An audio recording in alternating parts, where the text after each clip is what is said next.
Nacido con un talento que parecía otorgado por los dioses, Wolfgang Amadeus Mozart compuso su primera obra a los 5 años, y a los 6 ya deslumbraba a la realeza europea.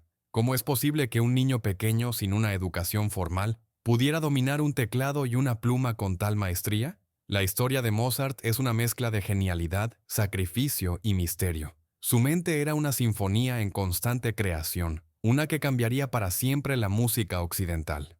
Mozart nació el 27 de enero de 1756 en Salzburgo, Austria, en una época en la que Europa respiraba música clásica en los salones de la nobleza. Su padre, Leopold Mozart, era un respetado compositor y violinista de la corte arzobispal, pero pronto quedó claro que su hijo menor tenía un don mucho más extraordinario. A los 3 años, Wolfgang ya mostraba una memoria musical prodigiosa. A los 4, tocaba piezas complejas de clavicémbalo de oído. A los 5, ya componía pequeñas piezas para teclado. Su talento era tan evidente que su padre decidió dedicar su vida entera a promover la carrera del pequeño genio.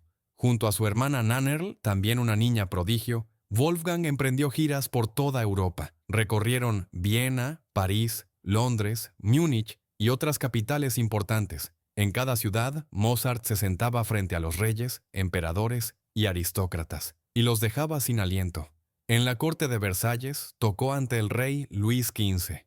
En Londres, fue escuchado por Johann Christian Bach, hijo de Johann Sebastian Bach, quien se convirtió en una figura clave en el desarrollo del joven Wolfgang. A esa edad, ya improvisaba fugas, componía sinfonías y tocaba con los ojos vendados. ¿Era Mozart un niño como cualquier otro? Todo indica que no.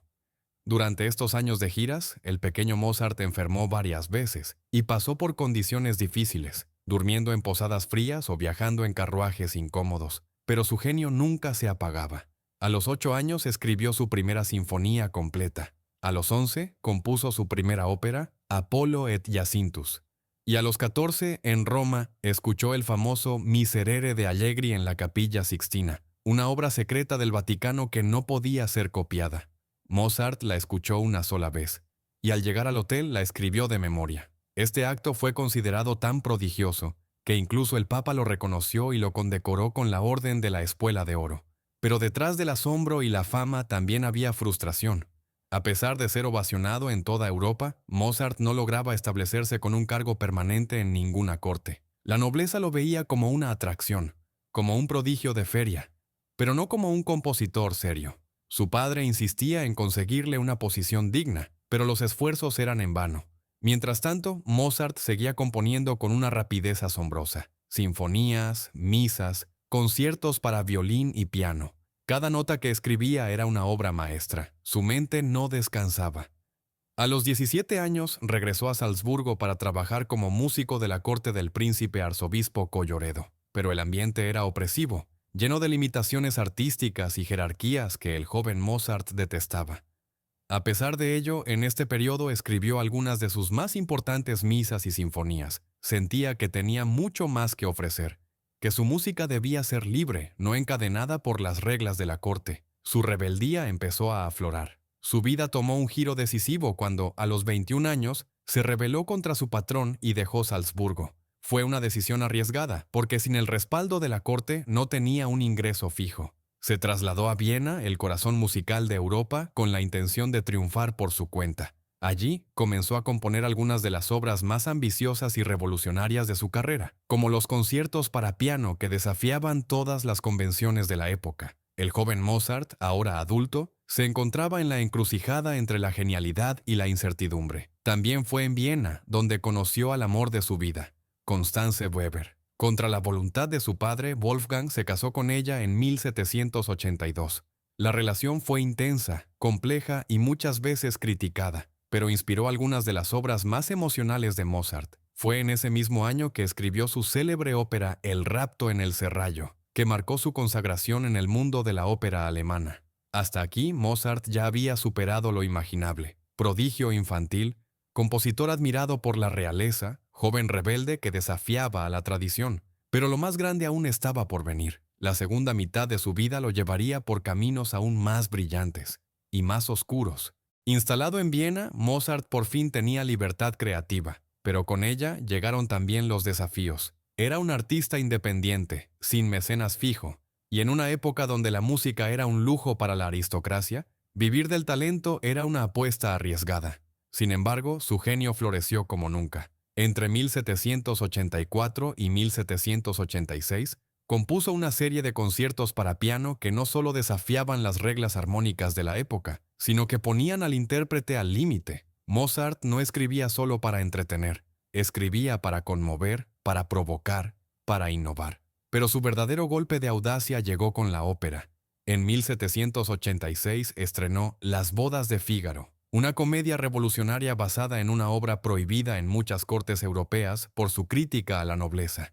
La música de Mozart transformó el texto en una obra maestra, en la que cada personaje era tratado con profundidad humana y emoción real. No eran caricaturas, eran seres vivos. La ópera fue un éxito en Viena, pero su recepción en otras ciudades fue más moderada. No todos estaban listos para ver al sirviente burlando al conde. Un año después, en 1787, compuso Don Giovanni, una ópera que rompió todos los moldes. Mitad comedia, mitad tragedia. La historia del libertino castigado por sus pecados fue vestida por Mozart con una música oscura, intensa, sensual.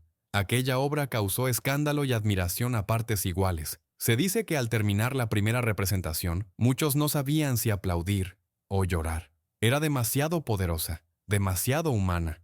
Pero mientras su música escalaba nuevas cimas, su vida personal comenzaba a fracturarse. Las deudas se acumulaban. Su estilo de vida en Viena, con cenas, conciertos y vestimenta elegante, era costoso. Y los gustos del público comenzaban a cambiar.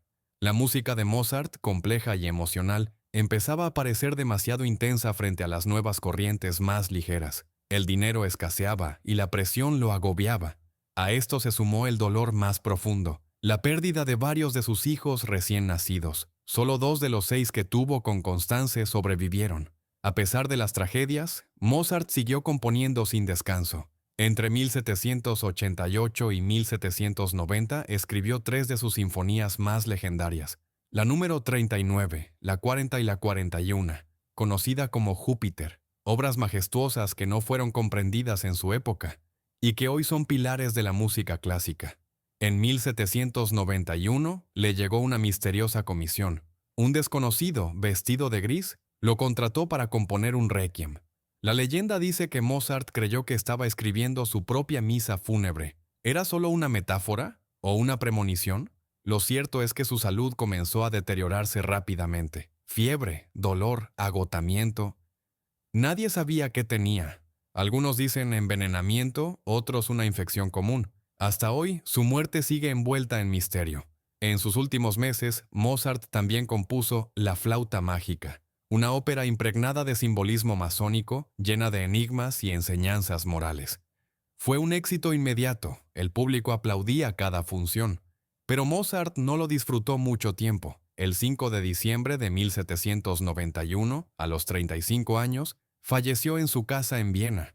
Solo, endeudado y sin gloria, fue enterrado en una fosa común, como cualquier ciudadano más, sin pompa, sin ceremonia. No había dinero para más. El genio que había deslumbrado a reyes y emperadores moría en el anonimato. Pero la historia no termina ahí. Con el tiempo, Europa despertó.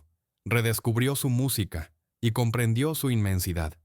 Las partituras de Mozart comenzaron a ser estudiadas, tocadas, veneradas. Compositores como Beethoven, Schubert y Tchaikovsky lo declararon su mayor influencia. Hoy, más de 2 siglos después, su legado sigue vivo en cada sinfonía, en cada ópera, en cada nota que resuena en un teatro del mundo. Mozart escribió más de 600 obras en apenas 3 décadas, desde misas sagradas hasta canciones populares, desde conciertos brillantes hasta óperas que siguen arrancando lágrimas. Pero lo más impactante es esto: lo hizo todo sin borrar, sin corregir, como si su mente ya escuchara la música perfecta antes de escribirla. Un genio inigualable, un alma trágica, un nombre eterno. Wolfgang Amadeus Mozart, el niño que escribió sinfonías, el hombre que transformó la música, el mito, que sigue vivo cada vez que alguien presiona play.